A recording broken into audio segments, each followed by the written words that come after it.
Hi, my name is Mike Dominguez, and I am the president and CEO of Associated Luxury Hotels. And I have the privilege of coming to you to talk to you about Q4 and what we're seeing as we round out the rest of this year. It's been a phenomenal year for ALHI. It's been a really great year for many of our hotels. We are seeing a little bit of shift in trends, and that's something we want to talk to everybody about as we get prepared. Overall, occupancy across the globe, we're starting to see major global occupancy start to hit normal seasonal patterns. We're seeing that here in the United States. We're seeing it abroad. The normalcy, and as I like to say, the final settlement coming out of COVID. It's taken about 18 months. It's going to take another 6 months before we're finally there. But we are seeing progress, and we are seeing a lot of potential as we move forward. Not a surprise, weekday is what is growing, not weekends. What does that tell us? It means business travel is coming back. It also means group business is continuing to grow. That is positive for our industry and the settlement we needed. We are seeing a little bit of softness on the weekends, but that's not a surprise, as our weekends were actually over-indexed with what we called the pent-up demand, or as you remember, we talked about often, revenge travel coming out of the pandemic.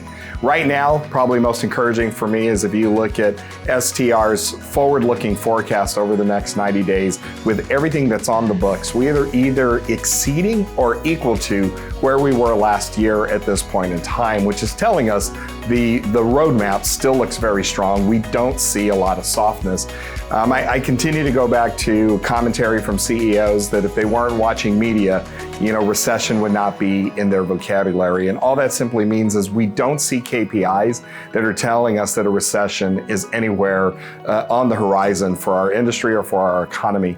More importantly, we're not seeing a lot of loan origination for new hotels. So the actual new buildings that would relax some of the compression we've seen, it's just not there. We don't see it in the pipeline.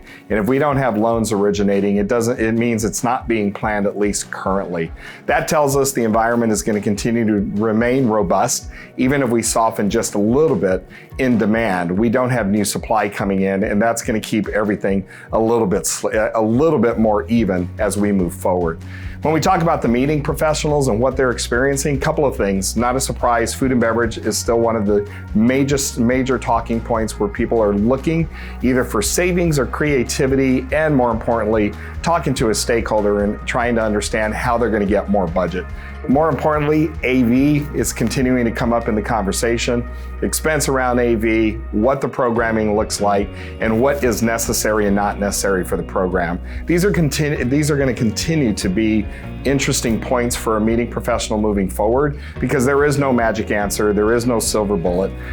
Labor is more expensive. Labor is very expensive on the food and beverage side. Labor is very expensive on the technology side. So overall, we're going to have to figure this out and be good partners in figuring this out together. The other thing that I think is positive when we look at the meeting professional, booking windows are now starting to expand. We're starting to see more business looking mainly 6 to 9 months out and 12 months out, where we're not seeing as much of that 3 months in that we were seeing. Now, this is good and bad. What we've seen for the hotels, and it's an important one, is our in the year, for the year business is definitely down to 2022, but it is dramatically up to 2019. So that 2022, and it was the revenge group travel that we were experiencing, that is now normalizing, and we're seeing a settle on in the year, for the year business or short-term business. Again, much higher than 2019. But much lower than 2022, and that's something for us to keep in mind. Economically, the good thing is inflation is coming down around the globe. It's not coming down fast enough. That stickiness really has to do with wage inflation. Not a surprise for us, but at least we're headed in the right direction everywhere around the world. In the US, we have an economy that continues to be resilient. We have a consumer that continues to be resilient. We continue to spend, and there's a couple of reasons for that.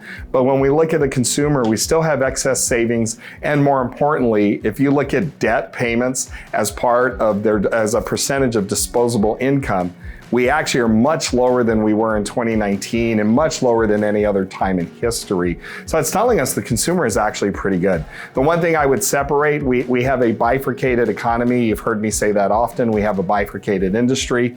The economy in mid-scale that is starting to be challenged, but luxury is still doing well. Where I'm really encouraged and I'm a little bit bullish is we have started a new economic expansion that started in 2020. If you look at economic expansions over the last 30 years, they average about 6.5 years. We're only about 2.5 years into this. That tells me with a little bit of tailwind, we're actually going to have a great ride moving forward, and that's exciting for us across the board. By the time we release this, we're going to know, but right now on the question mark is the government going to shut down? All bets, and I am betting the government is going to shut down. Most government shutdowns are the longest one we've had, have lasted 7 days. I don't think anyone has the political appetite for it to last much longer, but get ready for a little bit of chaos, a little bit of pain, not to mention some of the strikes we've seen with unions across the board. So what does that tell us? We have some headwinds, we have a lot of tailwinds, but overall, I'm really bullish about where the economy is headed.